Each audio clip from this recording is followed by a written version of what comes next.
We'll start, boys, shall we, by talking England-Belgium. Belgium, of course, finished top of the group after that 1-0 victory against England. What a strange match that was, Macca. Yeah, it was very low-key, wasn't it? I think the Belgian manager before the game said he wanted to finish second in the group. They made 8 changes. England made 9, brought John Stones off, effectively made 10 at half-time. And it looked as if it wasn't an interesting game to watch, actually. It petered out and it was actually quite boring. England have finished second. It's not going to do them any harm at all. Belgium have topped the group, 9 points, a bit more confidence, but it was a subdued atmosphere because you knew that most of the England team were not going to play in the next game. So, it didn't matter if Jamie Vardy scored 3 in this game. He was not going to play in the knockout phase. Harry Kane was going to come back in. Are you happy, Mac? Would you take I was. Before the game, I knew they were going to play Colombia and I knew they were going to play Sweden or Switzerland if they qualify. If they can't beat those teams, then they shouldn't be anywhere near the quarterfinals or the semi-finals. So I've got no problem with that. Craig, do you have a problem? No, I was a bit uncomfortable watching the game. I was uncomfortable with what Martinez said. I think Southgate was a little bit more clever about it, but it was there for all to see in his team selection. That being said, Rashford went through in the second half, missed a chance. I don't think he missed it on purpose, but did. He's one that might have given himself, not on today's performance, but had he played really well and scored 2 or 3 goals, he might have been one that was up for selection in the next game. But I just think momentum. I think we're just brushing off Colombia as if it's just going to be. But if you were to choose one side of the bracket, you want to be on the bracket side, don't you? Oh, I'm fed up with these brackets about what side you're going to play, who you're going to play. Sure, but when it's as black and white as Brazil or Mexico and Sweden, Switzerland, if you can beat Colombia. Well, if you can beat Colombia, but then it's a no-brainer, isn't it? I think it is. Professionally, professionally it is. Yeah. The other thing about your next game, and I don't think you look much further than that. So as much as you may, as we as fans or as analysts look down at one side of a bracket and say which side is easier or not, if you end up losing to Colombia, it wastes your entire tournament. No, I know, but you could end up losing to Japan. I mean, the thing is, if you do predictions like you've just done, you've all done this World Cup predictions, you'll choose one or the other. England will be favourites against Colombia, no matter what's happened today. It looks as if James is out. England will be favourites. And therefore, you would think if they are favourites and we predict that they would go through, doesn't mean they will go through, but if we predict they would go through, then Sweden, Switzerland is easier than Brazil. Because we all think Brazil will beat Mexico. Okay, Colombia come into this as the outsiders. England are favourites. Steve, you said professionally it was the right thing to do. Yeah, absolutely. Yeah, you try and avoid Brazil at all costs. And as we've just said, Spain are in is that side? Is there a huge difference between Japan and Colombia? And certainly Colombia are a different team without James. And I'll be absolutely shocked if James is fit for this England game, which for Colombia for me is a disaster. When he's been on the field, he's been fantastic. They were down to 10 men and he came on and he completely changed it. Was fantastic. The last game, unfortunately now, he's out injured and I see no way he plays.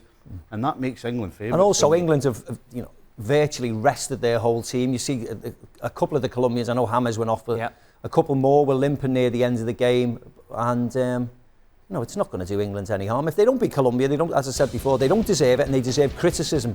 They deserve a lot of criticism if they can't beat Colombia in the knockout phase, the way Colombia are playing at this moment in time. It was completely an England B team, as you mentioned, only Stones and Pickford from the previous match. Look, there's a couple of ways of looking at it. And I take all on board. I'm with all the guys. I'm 6 and 2/3 here with this. Right. It's all going to come out in the wash. Yeah, it is, yeah. If England had won the group, and you have to get past Japan, and by the way, you have to get past Japan if that happened, and so will Belgium. If they were knocked out and it was the quarter-final knocked out by Brazil, that's kind of where the expectations were before England got on a plane. So that's probably better than being stuffed by Colombia in the round of 16, which could happen. So I just think it's dangerous to try and second guess where you're going to go. And to be honest with you, that's what both teams have done here. Colombia are a much better team than Japan. Without question. I thought you could tell that. 10-man Colombia, I thought were better than Japan. They played with 10 for 87 minutes. The Colombia you saw against Poland are easily capable of upsetting England. They didn't play great today, but they got a result. Yes, the Colombia we see against Senegal wasn't great at all. But the Colombia we saw in the first 2 games, I think, are a match for just about anybody in this tournament. And you write them off at your absolute peril. I just don't see this as being as straightforward and as clear-cut as making 10 changes would suggest. So you wouldn't have done it? You would have put out the same thing that beat I Panama? think this is a tournament that we've seen more than our fair share of upsets. We've seen karma come back to bite at least one team so far. Why is it karma, Shay? All I'm saying is, you don't make changes looking down the road, in my opinion. You look at the next game, and that's all that matters, in my opinion. But Roberto Martinez did it. Well, I was going to say, Roberto Martinez done that. And it may very well come back to bite him yet. That's all I'm saying. Because Roberto Martinez does it, we're talking about England here. If you ask me about it, England, you don't look past the next game. If you ask me about Belgium, I say the exact same thing. The fact that Roberto Martinez did it doesn't make it right. Yeah, but Japan made loads of changes and they lost the game and gone through. Yeah. So it's, you could say that about every single team. In the end, you have to manage your players what you think is the right way. I don't think Gareth Southgate wanted to lose today and finish second. I just think the scenario came that England lost the game, and actually it didn't really matter if you won or lost today. You can make do you know, this has been such a great World Cup. This is a weird conversation to be having. Yeah. It's just this position. We can't analyse the game because nothing happened. It's a lot, not that we're shy in doing this, but it's a lot negative today. Where the whole World Cup so far has been, we've rushed into the studio and said, God, we've got so much to talk about. Yeah. The game's been won at You've ever rushed into the studio today? Right, maybe I embellished that a little bit. I wandered down half-heartedly. But today's probably the first day we've not had... We've not been excited about something, at least one game of the two. Today's the first. Well, I felt sorry for What's the negative for England? Oh, here we go. There's absolutely no negative for England today. Well, the argument is they've lost momentum.